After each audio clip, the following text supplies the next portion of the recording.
बखरे उसके बाद उन्हें पूनियां बना के ते ओह कत्तन पंजा के पहले पंजाना फिर उन्होंने कत्तना कत के दिल पाउनियां हो जानियां अड्डियां बनानियां अड्डियां भी जला उन्हें देना भाई सानू खेस बना दो सानू खद्दर बना दो घर पहनने वास्ते कपड़ा खद्दर ज्यादा इस्तेमाल करते साहब भी खद्दर पाया मेरे दादा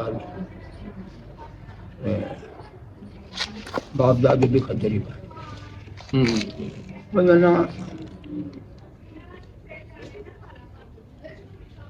गुरबत उदों भी है खद्दर ही पहनना शायद मैं करा मैं एक जोड़े तो बाद सही सजा नहीं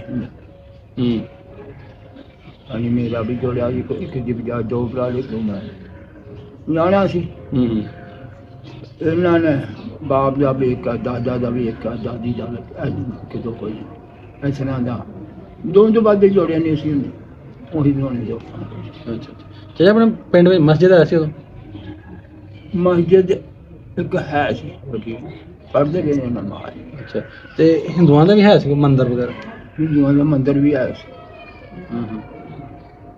ਇੱਕ ਸੀ ਮੰਦਿਰ ਕਿ ਦੋ ਸਭ ਇੱਕ ਮੰਦਿਰ ਹੀ ਵਾਹ ਖੁੱਲਾ ਮੰਦਿਰ ਸੀ ਪੱਕਾ ਸੀ ਪੱਕਾ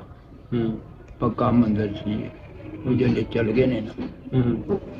ਤੇ ਅਸੀਂ ਛੋਟੇ ਯਾਦ ਅਸੀਂ ਉੱਥੋਂ ਕੀਤਾ ਜਿਹੜੇ ਸੀ ਨਾ ਬਣਾਏ ਜੋ ਨਾ ਪਿੱਤਲ ਦੇ ਤਾਂਬੇ ਦੇ ਬਣਾਏ ਦੇ ਬੁੱਤ ਜਿਹੜੇ ਬੁੱਤ ਬਣਾਏ ਹੁੰਦੇ ਆ ਹਾਂ ਅੱਛਾ ਉਹ ਤਾਂਬੇ ਦੇ ਹੁੰਦੇ ਆ ਪਿੱਤਲ ਦੇ ਹਾਂ ਪਿੱਤਲ ਤਾਂਬੇ ਹਾਂ ਜਿਨ੍ਹਾਂ ਨੂੰ ਪੂਜਦੇ ਸਨ ਉਹ ਹਾਂ ਅਸੀਂ ਤੇ ਜਾਣਦੇ ਨਹੀਂ ਸੀ ਅਸੀਂ ਤੇ ਤੈਨੂੰ ਖੇਡਣ ਵਾਲੇ ਬੰਦੇ ਸੀ ਪੜ੍ਹਦੇ ਪੜ੍ਹਾਈ ਨਹੀਂ ਹੈਗੀ ਸਾਡਾ ਪਿਓ ਨਹੀਂ ਪੜ੍ਹਿਆ ਬਾਪ ਨੇ ਦਾਦਾ ਨਹੀਂ ਪੜ੍ਹਿਆ ਜੇ ਮੈਨੂੰ ਵੀ ਪੜ੍ਹਾਉਂਦੇ ਹੋਏ ਪਾਕਿਸਤਾਨ ਜੇ ਬਣ ਗਿਆ ਤੇ ਫਿਰ ਮੈਂ ਸਕੂਲ ਗਿਆ ਅੱਛਾ ਅੱਛਾ ਅਸੀਂ ਮੰਦਿਰ ਜਿਵੇਂ ਲੈ ਆਣੇ ਜਾ ਕੇ ਅੰਦਰ ਚੱਲ ਜਾਣਾ ਮੰਦਿਰ ਤੇ ਉਹ ਸਭ ਖਿਲਾਉਣੇ ਸਮਝ ਕੇ ਲੈ ਉਹ ਜਿਹੜੇ ਨੇ ਰੱਬ ਬਣਾ ਦੇ ਸੀ ਨਾ ਉਹ ਅਸੀਂ ਖਿਲਾਉਣੇ ਸਮਝ ਕੇ ਲਿਆਣਾ ਤੇ ਬਾਹਰ ਖੇਡ ਇਹਨਾਂ ਕਰਨਾਲ ਕਿੰਨੇ ਕੁ ਦੂਰ ਸੀ ਉਹ ਦੂਰ ਆ ਬਹੁਤ ਉਧਰ ਤੇ ਕਾਰਸਾ ਬਹੁਤ ਦੂਰ ਸਾਡੇ ਕੋਲ ਕਿਤੇ ਉਹ ਨਹੀਂ ਵੇਖਿਆ ਉਹ 400-500 ਕਿਲੋਮੀਟਰ ਦੂਰ ਹੈ ਵੱਡਿਆ ਮੈਂ ਨਹੀਂ ਵੇਖਿਆ 400-500 ਕਿਲੋਮੀਟਰ ਹਾਂਜੀ ਹਾਂਜੀ ਅਸੀਂ ਫਿਰ ਅੰਮ੍ਰਿਤਸਰ ਤੱਕ ਹੀ ਜਾਣਿਆ ਅੰਮ੍ਰਿਤਸਰ ਕਲਾਨੌਰ ਸਾਰਾ ਘਰ ਇਹੀ ਪਿੰਡ ਜਿਹੜੇ ਨੇ ਉਹਨਾਂ ਨੂੰ ਜਾਣਿਆ ਤੇ ਜੀ ਉਹ ਆਪਣਾ ਤੁਸੀਂ ਉਹ ਗੁਰਦਾਸਪੁਰ ਜਾਂਦੇ ਹੁੰਦੇ ਵੱਡੇ ਆਪਣੇ ਆ ਉਦੋਂ ਨਹੀਂ ਗੁਰਦਾਸਪੁਰ ਨਹੀਂ ਹਾਂ ਇੰਡੀਆ ਵਾਲੀ ਸਾਈਡ ਤੇ ਨਹੀਂ ਗਏ ਤੁਸੀਂ ਕੋਈ ਪਿੰਡ ਉਸ 47 ਤੋਂ ਪਹਿਲਾਂ ਕਿਉਂ ਇਕੱਠਾ ਜੂ ਸੀ ਸਾਰਾ ਆਹਾ ਤੇ ਉਂਝ ਉਸ ਸਾਈਡ ਤੇ ਜਾਂਦੇ ਰਹੇ ਰਿਸ਼ਤੇਦਾਰੀ ਹੀ ਜਾਂਦੇ ਰਹੇ ਅੱਛਾ ਜੀ ਕੌਣ ਆਪਣੇ ਉੱਧਰ ਰਹਿੰਦੇ ਹਨ ਰਿਸ਼ਤੇ ਉੱਥੇ ਇੱਕ ਮੇਰੀ ਫੁੱਫੀ ਵੀ ਆਈ ਸੀ ਕਲਾਨੌਰ ਕਲਾਨੌਰ ਸੀ ਅੱਛਾ ਉਹ ਹੁਣ ਇਸ ਵੇਲੇ ਕੰਮ ਆ ਕੇ ਪਿੰਡ ਦਾ ਇੱਥੇ ਆ ਗਏ ਫਿਰ ਤੇ ਸਾਡੇ ਕੋਲ ਆਏ ਨਾ ਹਾਂਜੀ ਹਾਂਜੀ ਤੇ ਉੱਥੋਂ ਆ ਗਏ ਤੁਹਾਡੇ ਕੋਲ ਇੱਥੇ ਆ ਗਏ ਮਨਹਾਸ ਪਿੰਡੀ ਮਨਹਾਸ ਆ ਗਏ ਮਨਾਸ ਤੇ ਤੁਰ ਗਏ ਇੱਥੋਂ ਹਾਂ ਜਿਹੜੇ ਉਧਰ ਜਿਹੜੇ ਆਏ ਨੇ ਨਾ ਇੰਡੀਆ ਚੋਂ ਕਲਾਨੌਰ ਮੇਰੀ ਫੁੱਫੀ ਆਈ ਹੈ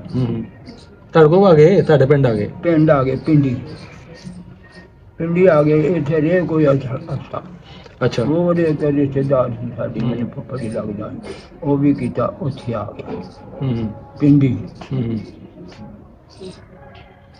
ਉਹਦੇ ਨਾਲ ਜਿਹੜੇ ਵੀ ਚੱਲ ਗਿਆ ਨਾ ਇੱਥੇ ਇੱਕ ਤਾਰਾ ਗਲ ਸੀ ਉੱਥੋਂ ਵੀ ਆਏ ਕੁਝ ਅਰਸਾ ਉੱਥੇ ਰਹੇ ਪਿੰਡੀ ਹਾਂਜੀ ਤੇ ਫਿਰ ਜਿਹੜਾ ਮੇਰਾ ਕਲਾਂ ਵਾਲਾ ਫੁੱਫੜ ਸੀ ਨਾ ਉਹਨੇ ਜ਼ਮੀਨ ਇੱਥੇ ਧੰਮ ਕੇ ਪਾ ਲਿਆ ਅੱਛਾ ਅੱਛਾ ਧੰਮ ਕੀ ਇੱਥੇ ਲਾਟ ਹੋ ਗਈ ਉਹਨਾਂ ਜ਼ਮੀਨ ਧੰਮ ਹਾਂ ਅੱਜ ਤੱਕ ਉਹਨੇ ਦਿਲਾਜ ਇੱਥੇ ਧੰਮ ਕੀ ਆਂਦੇ ਜਾਂਦੇ ਲਾਗੇ ਸਾਂ ਮੇਰੀ ਭੈਣ ਫਿਰ ਮੇਰੀ ਭੈਣ ਵੀ ਉਧਰ ਹੀ ਫੁੱਫੀ ਵਾਲੀ ਵੀ ਆਏਗੀ ਅੱਜ ਤੱਕ ਮੇਲ ਮਿਲਾ ਚੱਲਦਾ ਸਾਡਾ ਫੁੱਫੜ ਹੈ ਕਿ ਫੌਤ ਹੋ ਗਿਆ ਫੁੱਫੜ ਫੌਤ ਹੋ ਗਿਆ ਫੁੱਫੜ ਵੀ ਫੌਤ ਅੱਛਾ ਅੱਛਾ ਅੱਛਾ ਫੁੱਫੀ ਦੇ ਬੱਚੇ ਨੇ ਚਾਹੇ ਉੱਥੇ ਕੋਈ ਤੁਹਾਡੇ ਜਿਹੜੇ ਪਿੰਡ ਇੱਥੇ ਰਹਿੰਦੇ ਹਨ ਪਿੰਡੀ 'ਚ ਇਹ ਪਿੰਡ ਵਿੱਚ ਜਿਹੜੇ ਰਹਿੰਦੇ ਹੁੰਦੇ ਹਨ ਤੁਹਾਡੇ ਹਿੰਦੂ ਗਏ ਨੇ ਉਹਨਾਂ ਕੋਲ ਨਾਂ ਯਾਦ ਹੈ ਤੁਹਾਨੂੰ ਕਿਸੇ ਦਾ ਖੱਤਰੀਆਂ ਦੇ ਹਿੰਦੂਆਂ ਦੇ ਨਾਂ ਯਾਦ ਨੇ ਕਿਸੇ ਦਾ ਗੁਆਂਢੀਆਂ ਦਾ ਜਾਂ ਜਿਹੜੇ ਵੀ ਰਹਿੰਦੇ ਪਿੰਡ ਦੇ ਸਾਡੇ ਪਿੰਡ ਦਮੂ ਸੀ ਅੱਛਾ ਮੇਰੇ ਤਰ੍ਹਾਂ ਭਰਾ ਅੱਛਾ ਅੱਛਾ ਜੇ ਤੁਹਾਡੇ ਹਾਂ ਦਾ ਸੀ ਉਸ ਟਾਈਮ 12-14 ਸਾਲ ਮੇਰਾ ਵੀ ਵੱਡਾ ਸੀ ਚਲੋ 14-15 ਸਾਲ ਦਾ ਹੈ ਉਸ ਅੱਛਾ ਦਮੂ ਸੀ ਤੇ ਉਹਦੇ ਪੁੱਤਰ ਹੀ ਹਰੋ ਅੱਛਾ ਭਗਤਾ ਟੇਕੋ ਟੇਕੋ ਹਾਂ ਹਾਂ ਟੇਕੋ ਛੋਟਾ ਸੀ ਹਾਂ ਹਾਂ ਕੋਈ ਜੰਗ ਲੜਾਈ ਦੇ ਕੀ ਕਰਦੇ ਨੇ ਚੋਰ ਆਏ ਉਹਨਾਂ ਨੂੰ ਟੇਕੋ ਨੂੰ ਫਿਰ ਵਾੜੀ ਛੜਿਆ ਇੰਦਾ ਭੱਜ ਕੇ ਫੜ ਲਿਆ ਨਾ ਚੋਰ ਚੋਰੀ ਕਰਨ ਆਏ ਹਾਂ ਉਹਨਾਂ ਨੂੰ ਇਹ ਜਾਗ ਪਏ ਇਹ ਜਾ ਉਹਨੂੰ ਫੜ ਲਿਆ ਉਹਨੂੰ ਮਾਰ ਦਿੱਤਾ ਟੇਕੂ ਉਹਨੇ ਕਿਸ ਨੂੰ ਆਖਿਆ ਨਾ ਦੂਸਰੇ ਭਰਾ ਨੂੰ ਨਾ ਉਠਾਇਆ ਟੇਕ ਇਕੱਲਾ ਹੀ ਪੈ ਗਿਆ ਉਹਨਾਂ ਦੇ ਗੱਲ ਕੱਲਾ ਚੱਲ ਗਿਆ ਜਾ ਕੇ ਉਹਨੇ